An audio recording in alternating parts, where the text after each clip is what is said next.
Alors c'est quoi une franchise? En immobilier neuf, on parle d'une VFA, d'une vente en l'état futur d'achèvement. Autrement dit, vous achetez un bien immobilier sur plan qui sera livré dans 1 ou 2 ans. La franchise, c'est une norme bancaire, il en existe 2.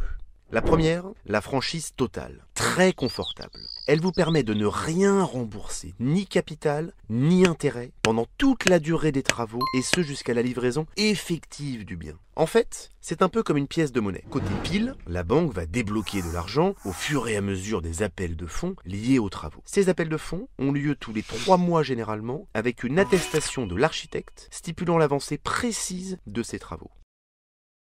Côté face, votre prêt reste gelé. Vous ne rentrez pas en amortissement durant cette période.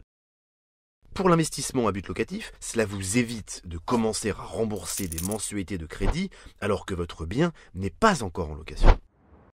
Pour une résidence principale, cela vous évite de commencer à rembourser des mensualités de crédit en même temps que votre loyer actuel ou que votre crédit actuel. Alors bien sûr, une franchise n'est pas gratuite. La banque n'est pas philanthrope. Durant cette période, vous cumulez de petits intérêts appelés intérêts intercalaires. Ils se cumulent puis se répercutent sur les futures mensualités du crédit. Exemple, si j'emprunte 200 000 € sur 25 ans à un taux assurance décès invalidité comprise de 1,70% sur un bien existant, alors j'aurai une mensualité de 840 € tous les mois.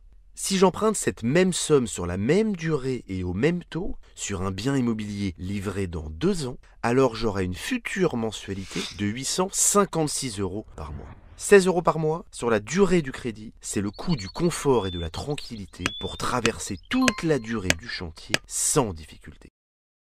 La franchise peut durer jusqu'à 36 mois.